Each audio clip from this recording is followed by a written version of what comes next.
السلام علیکم۔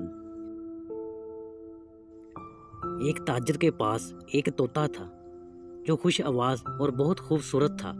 ایک مرتبہ تاجر نے ہندوستان کی طرف سے اپنے سفر کا آغاز کیا اور شفیع کے طور پر اپنے غلاموں اور کنیزوں سے دریافت کیا کہ تمہارے لیے ہندوستان سے کیا چیزیں لاؤں۔ اس طرح طوطے سے دریافت کیا کہ ہندوستان کی سرزمین سے تمہارے لیے کیا لاؤں اور تمہارا پیغام کیا ہے۔ طوطے نے کہا کہ ہندوستان میں جب کسی باغ و سبزہ زار سے گزرنا اور طوطوں کا کوئی گروہ نظر آئے تو میرا سلام کہنا اور یہ پیغام دے دینا کہ کیا تم لوگوں کے لیے یہ بات مناسب ہے کہ میں تمہارے لیے تڑپتا رہوں اور تمہاری ملاقات کے شوق میں اسی طرح تڑپ تڑپ کر جہاں بحق ہو جاؤں، اور یہ بھی کہنا کہ یہ کب تمہارے لیے مناسب ہے کہ میں سخت قید میں رہوں اور تم سب باغوں میں آزاد رہو۔ دوستوں کی یاد دوستوں کے لیے نہایت مبارک ہوتی ہے۔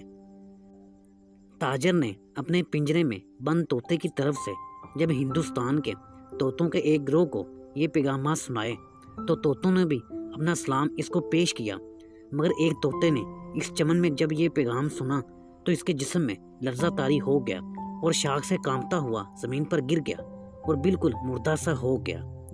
تاجر اس پیغام رسانی سے پریشان ہوا کہ خواہ مخواہ اس غریب کی جان گئی، نہ کہتا تو اچھا تھا۔ جب تاجر تجارت سے فارغ ہو کر اپنے گھر واپس آیا تو اپنے غلاموں اور کنیزوں کو انعامات تقسیم کیے۔ طوطے نے اس سے کہا کہ ہندوستان کے جنگلات کے طوطوں نے مجھے کیا پیغام بھیجا ہے، جو کوئی سنا ہو یا دیکھا ہو مجھے بتاؤ۔ تاجر نے بتایا کہ ان طوطوں میں سے ایک طوطے پر تیرے پیغام کا بہت شدید اثر ہوا، حتیٰ کہ غم کی تاب نہ لا سکنے سے اس کا پتا پھٹ گیا اور وہ کانپتا ہوا مر گیا۔ جب اس طوطے کا یہ فال سنا کہ اس نے کیا کیا، یہ بھی اس طرح کانپتا ہوا گر گیا اور ٹھنڈا ہو گیا۔ تاجر یہ معاجرہ دیکھ کر رونے لگا کہ ہائے یہ کیا ہوا۔ تاجر نے کہا ہائے افسوس اے خوش آواز پرندے، ہائے افسوس میرے ساتھی اور میرے ہم راز۔ اس کے بعد جب تاجر نے سمجھ لیا کہ میرا طوطا صدمے سے مر گیا ہے، پنجرے سے نکال کر باہر ڈال دیا تو وہ طوطا فوراً اڑ کر اونچی شاخ پر جا بیٹھا۔ تاجر نے اوپر منہ کیا اور پوچھا کہ یہ کیا معاجرہ ہے، کچھ مجھ سے بھی تو بیان کر۔ طوطے نے جواب دیا کہ اس طوطے نے مجھے اپنے عمل سے خود کو مردہ بنا کر یہ سبق دیا تھا کہ تیری آزادی اور راہی کی یہی صورت ہے کہ تو مردہ ہو جا۔ اس کے بعد طوطے نے سلام کیا اور تاجر سے الوداع ہوا۔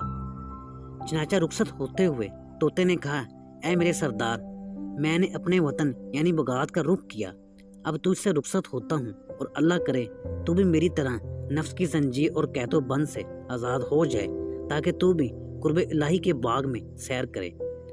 تاجر نے کہا فی امان اللہ، اے طوطے اپنے وطن چلے جاؤ، مگر تو نے مجھے بھی آزادی کی راہ نو دکھا دی۔ تاجر نے دل میں سوچا کہ میری جان کیا طوطے سے بھی کم تر ہے کہ دنیا کے قید خانے اور خواہشات نفس کی غلامی کی زنجیر میں گرفتار رہے اور اللہ تعالیٰ کے باغ قرب کی سیر سے محروم۔ بس جان تو ایسے ہی ہونی چاہیے جو اپنی اصل چمن کی طرف اڑ جائے اور قید سے راہ ہو جائے۔ مولانا روم رحمۃ اللہ علیہ اس واقعے سے یہ نصیحت فرماتے ہیں کہ پنجرے سے اس طوطے کو راہی خوش آوازی، بلند آوازی اور انانیت سے نہیں ملی، بلکہ اپنے آپ کو مٹانے اور فنا کرنے سے ملی۔ لہذا اسی طرح جو اللہ تعالیٰ کی محبت اور جنت کا طلبگار اپنی روح کے پرندے کو نفس و شیطان کے قفس سے آزاد کرانا چاہے، اس کو چاہیے کہ فنا ہونا سیکھے اور تکبر اور خود پسندی چھوڑ کر عاجزی اور انکساری اختیار کرے۔ مٹنے اور عاجزی انکساری کا طریقہ اس اللہ والے سے سیکھے جو خود اپنے آپ کو اللہ تعالیٰ کی عظمت کے سامنے مٹا چکا ہو، کیونکہ جو خود نفس و شیطان کا قیدی ہو وہ دوسرے قیدی کو رہا نہیں کرا سکتا، اور اللہ والے نفس کے قید و بند سے آزاد ہو گئے ہیں۔ انہی کی صحبت سے دوسرے قیدی رہائی پا سکتے ہیں اور ہمیشہ ہمیشہ کے لیے جنت کی سیر کے لیے جہنم سے رہائی پا سکتے ہیں۔ ناظرین، ہماری آج کی ویڈیو یہیں تک تھی۔ امید ہے کہ ہماری یہ ویڈیو آپ کو پسند آئی ہوگی۔